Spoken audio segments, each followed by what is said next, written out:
Hello everyone, welcome back to Nomo Studio. So in this video, we will be discussing the laws of exponents. So without any further ado, let's get started. Let's first recall what is an exponent. It refers to the number of times a number is multiplied by itself. Let's say for example, 2 to the power of 3. So it means we have to multiply 2 by itself 3 times. So that means 2 times 2 times 2, and that is simply 8. Another example, 3 to the power of 4. That is simply 3 multiplied by itself 4 times, and that is simply 81. Another example, 5 raised to the power of 5, which means 5 multiplied by itself 5 times, and that is simply 3,125. And lastly, y to the power of 7, that means y multiplied by itself 7 times.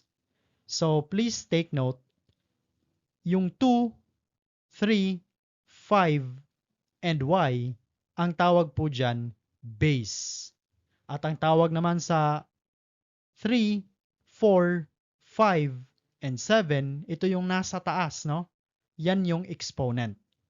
Again, exponent, it refers to the number of times a number is multiplied by itself. And now let's proceed with the first rule, products of powers rule. So if we have the base a raised to the power of m times a raised to the power of n, that is simply equal to a raised to the power of m plus n. So as what we can see, kapag same pala sila ng base, again ang tawag sa a na yan, base. Ang tawag sa m and n, exponents. So kapag same base, i-add lang ang kanilang exponents. So let's have an example. 5 raised to the power of 3 times 5 raised to the power of 8. So again, simply copy the base, which is 5, then add 3 and 8. And that is simply 5 raised to the power of 11. Another example, 9 raised to the power of 6 times 9 raised to the power of 10. Okay, so just simply copy the base and add 6 and 10, and that is simply 9 raised to the power of 16.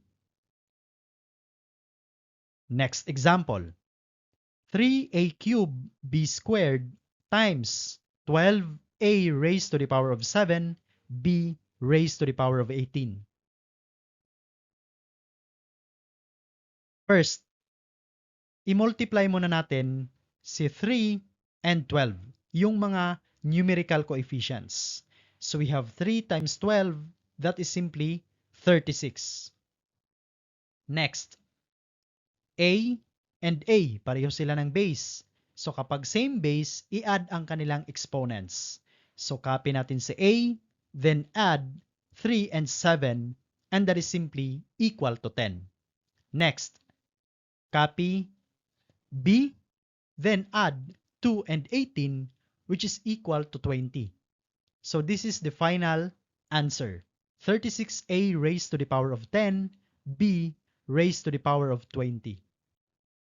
Another example, r raised to the power of 5, s cubed times r raised to the power of 4, s squared.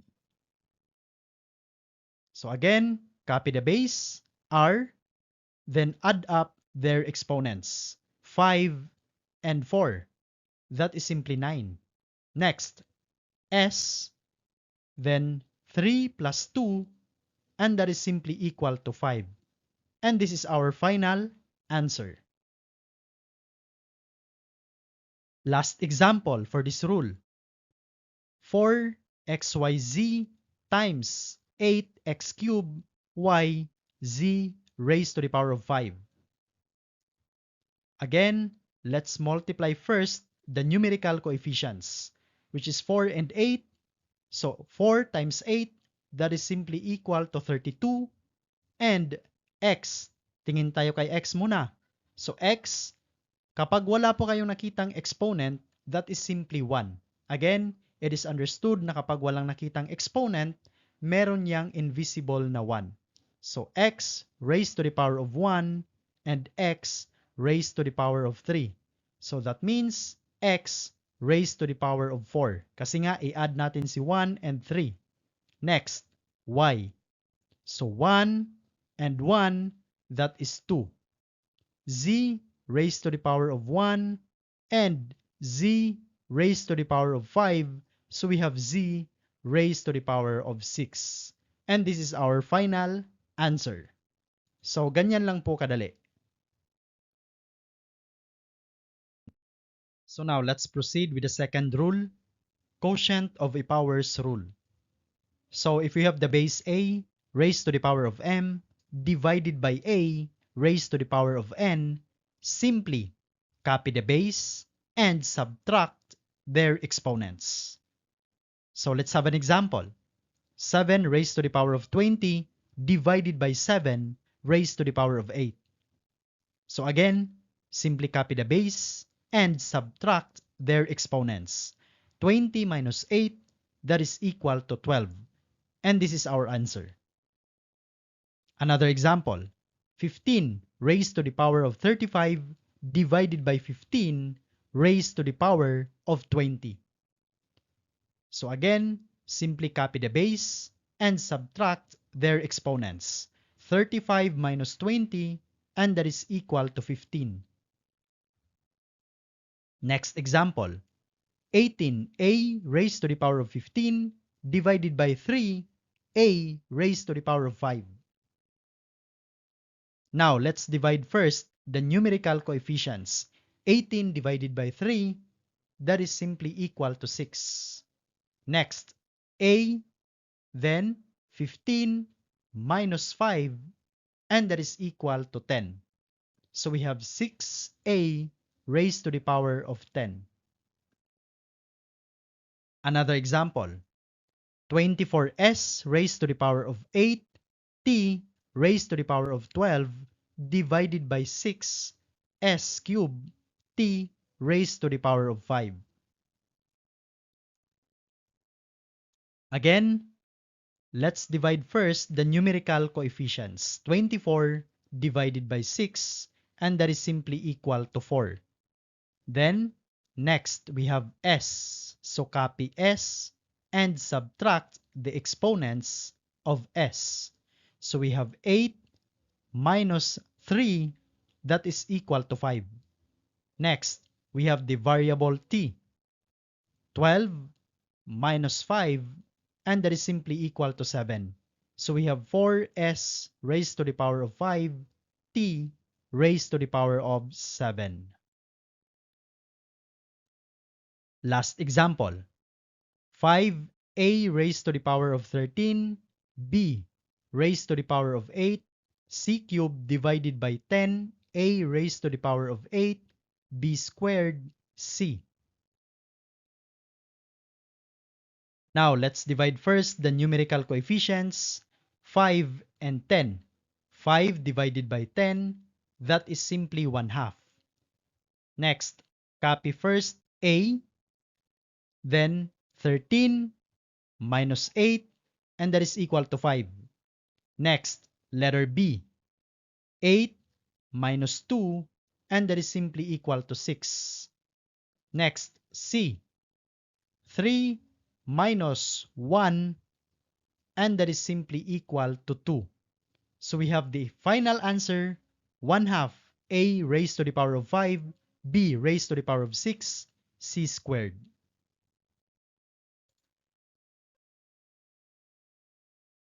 And now let's proceed with our next rule, power of a powers rule. So if we have the quantity a raised to the power of m raised to the power of n, that is simply a, copy the base, raised to the power of m times n. So minultiply lang yung kanilang exponents. Let's have an example. The quantity 30 cubed raised to the power of 8. Again, copy the base and multiply their exponents. So 3 times 8, and that is simply equal to 24. So we have 30 raised to the power of 24. Second example, the quantity 15 raised to the power of 5 raised to the power of 6. Copy the base, 15. Then multiply 5 and 6. So we have 15 raised to the power of 30. Third example, the quantity t cubed u to the 5 raised to the power of 7. So ang gagawin lang po natin, distribute natin yung power of 7 kay t and u. So let's copy first t. Then distribute natin si 7 dito. So we have 3 times 7 and that is simply 21. Next, u. 5 times 7, that is simply 35. So this is our final answer. Madali lang naman siya, basta masundan mo lang po yung rule. Next, number 4, we have the quantity 5m to the 5n squared o cube raised to the power of 3. Okay, distribute natin si power of 3. Itong si 3, distribute dito kay 5, kay m, kay n, and kay o. So first, we have 5 times 5 times 5. Kasi nga, 5, di ba ito 5, dinistribute natin si 3. So 5 cube. So ayan, si 5 cube. 5 times 5 times 5. Next, m. 5 times 3, and that is 15. Next, n. 2 times 3, and that is simply equal to 6. Next, o. 3 times 3 again, and that is simply equal to 9. Now, let's simplify this. 5 times 5, that is 25. Times 5 again, that is simply 125. And this is our final answer. Last example for this rule. The quantity negative 8p to the 9 qr cubed s to the 5 squared. So, distribute yung power of 2 dito kay negative 8, kay p, q, r, and s. So, that means negative 8 squared. So, negative 8 times negative 8, that is simply positive 64. Next, p to the 9 squared. So, 9 times 2, that is simply p to the 18. Q. So, again, pag walang nakitang exponent, that is simply 1. So 1 times 2, that is simply 2. R, so we have R. 3 times 2, that is simply 6. And lastly, S, 5 times 2, that is simply 10. And this is our final answer.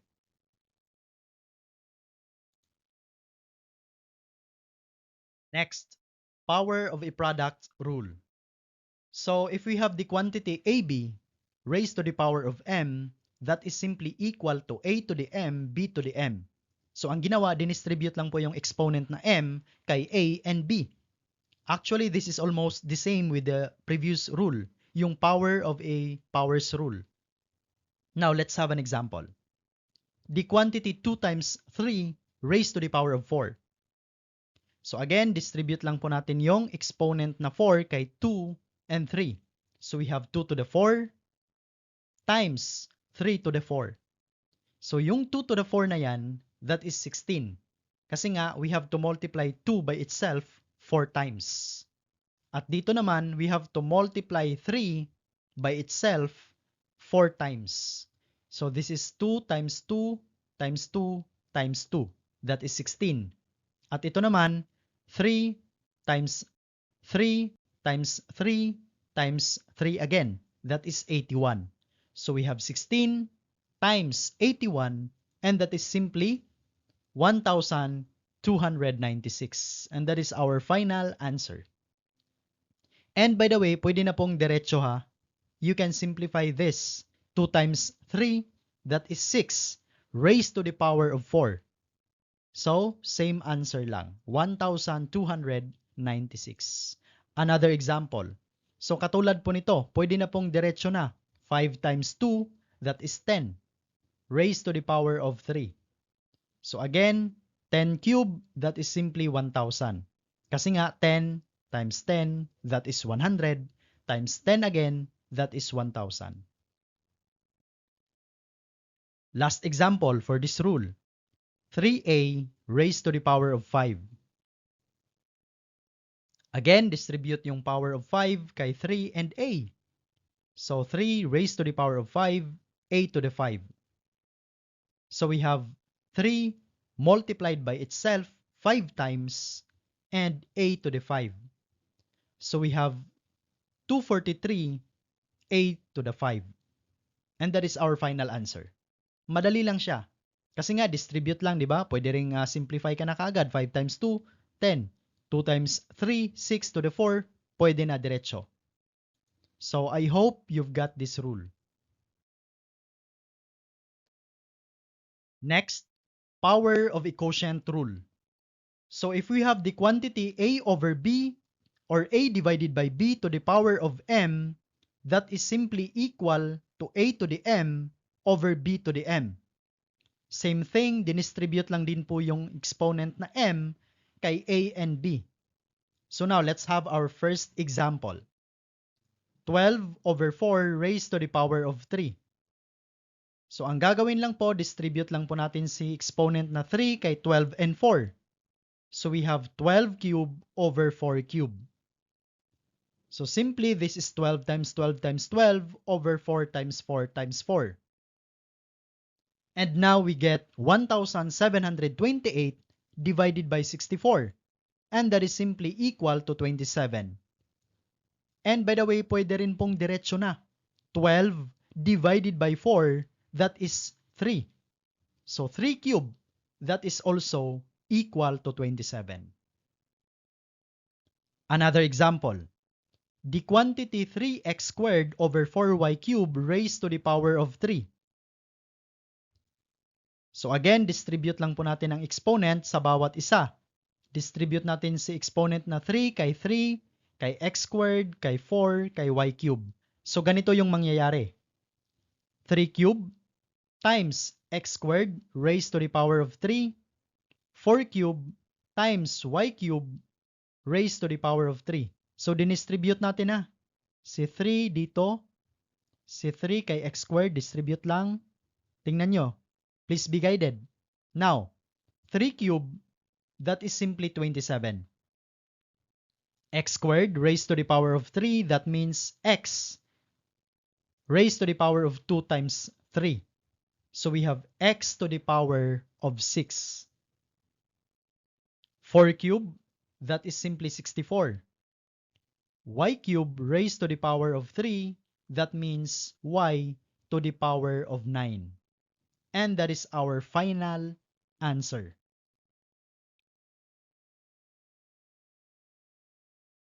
Another example. The quantity a squared x cubed over b squared y raised to the power of 2 times the quantity b squared y cubed over ax to the power of 3. So isa-isahin lang po natin para di tayo malito. Unahin muna natin ito. Distribute yung exponent sa bawat isa.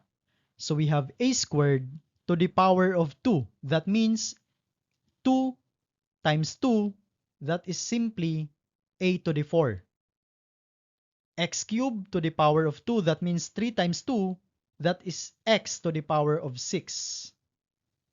B squared raised to the power of 2, that means b to the power of 4. Y raised to the power of 2, that means y squared.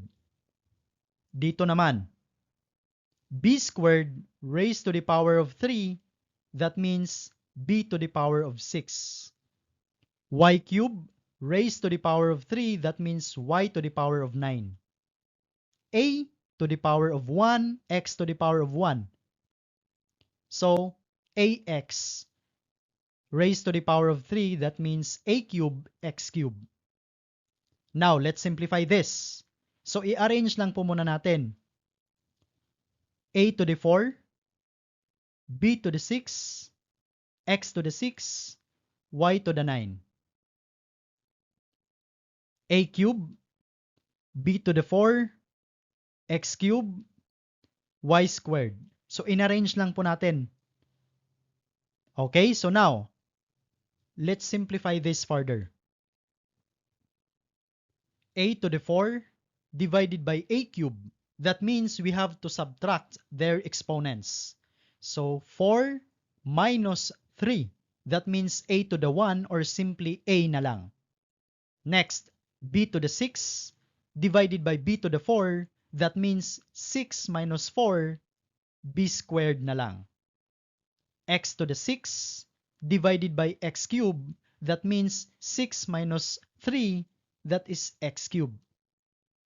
Y to the 9 divided by y squared, or simply 9 minus 2, that is y to the 7. And that is our final answer. Next rule, zero power rule. So if we have the base a raised to the power of 0, that is simply equal to 1. So let's have an example. 25 raised to the power of 0, that is equal to 1. 10,999 raised to the power of 0, that is also equal to 1. The quantity 597xyz raised to the power of 0, that is simply equal to 1. Kahit gaano kalaking number pa yan, basta ni-raise mo siya to the power of 0, equal to 1 lang din yan. Next rule, negative exponent rule. So if we have the base a raised to a negative exponent, that is simply equal to 1 over a to the n. So ang ginawa lang po is kinuha yung reciprocal. Tandaan po natin na meron po yung imaginary denominator na 1. So ang ginawa, pinagbaliktad ng pwesto yung numerator and denominator. At yung kanyang negative exponent ay naging positive na. We can appreciate the rule by having an example. 5 raised to the power of 3. Again, may imaginary denominator na 1. So get the reciprocal. Again, pag sinabing reciprocal, pagbalik ta rin ng pwesto ang numerator and denominator. So this is simply equal to 1 over 5 cubed. Again, yung negative exponent naging positive na. So this is 1 over 125 kasi nga 5 times 5 times 5, that is 125. And this is our final answer. Next example, 10 to the power of negative 5. Again, may imaginary denominator na 1. So, get the reciprocal. So, we have 1 over 10 to the power of 5. Multiply 10 by itself 5 times. So, we have 1 over 100,000. Ang technique po dyan para hindi na kayo mag-manual calculate, kapag yung 10 raised to a certain number, example 5, 5 din yung zeros. Yan lang po yung technique. 10 raised to the power of 5, yung sagot is 100,000 kasi nga 5 zeros. 1, 2, 3, 4, 5. Last example. This quantity raised to the negative 8. Again, imaginary niya, denominator na 1. So get the reciprocal. Pagbalik ta rin ng pwesto yung denominator and numerator. That means 1 over this quantity. So 1 over the quantity 2a to the 4b squared raised to the power of 8. So distribute lang po natin sa 8 kay 2. Distribute natin sa 8 kay a to the 4. Distribute natin sa 8 kay b squared. So dito muna tayo. So that means 2 to the 8 na ito. So that means 2 times 2 times 2 times 2 times 2 times 2 times 2 times 2. That is simply 256. Distribute natin sa 8 kay a to the 4. That means a to the 4 raised to the power of 8. Or simply 4 times 8. That is a to the 32. Next, b squared raised to the power of 8. That means 2 times 8. That is b to the 16. And this is our final answer. So this is our last and final rule, the fractional exponent rule. So if we have the base a raised to a fractional exponent, a raised to m over n, that is simply equal to the nth root of our base a. Recall that this is the index and this is the radicand. Tingnan po natin yung fractional exponent. Yung ating denominator na n, yan yung magdidetermine kung ano yung index natin. At yung numerator ng ating fractional exponent, m, yan yung magiging power ng ating radicand or yung ating base. So let's have an example. 16 raised to the power of 1/2. So again, tingnan po natin yung fractional exponent. We have the denominator 2. So that means, yan yung magiging index natin. So the square root of 16 raised to the power of 1. So merong imaginary 1 dyan. So that means the square root of 16, that is simply equal to 4. And that is our answer. Next example. 125 raised to the power of 1/3. Again, observe the fractional exponent. Yung ating denominator is 3, that means this will be our index. So the cube root of 125, and that is simply equal to 5. Kasi nga, 5 times 5 times 5, that is 125. If we multiply 5 by itself 3 times, that is 125. Last example, 1,000 raised to the power of 2/3. Again, tingnan po natin yung fractional exponent. Yung kanyang denominator, 3. At yung kanyang numerator, 2. So again, yung denominator ng ating fractional exponent, that will be our index. So the cube root of 1,000 squared. So again, saan galing itong squared? Dito sa numerator ng ating fractional exponent.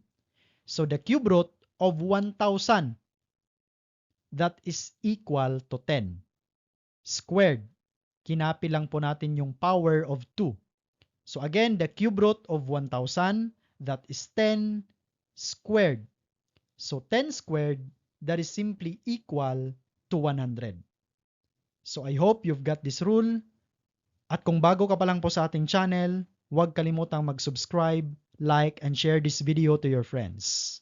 Hope to see you next time. Bye for now.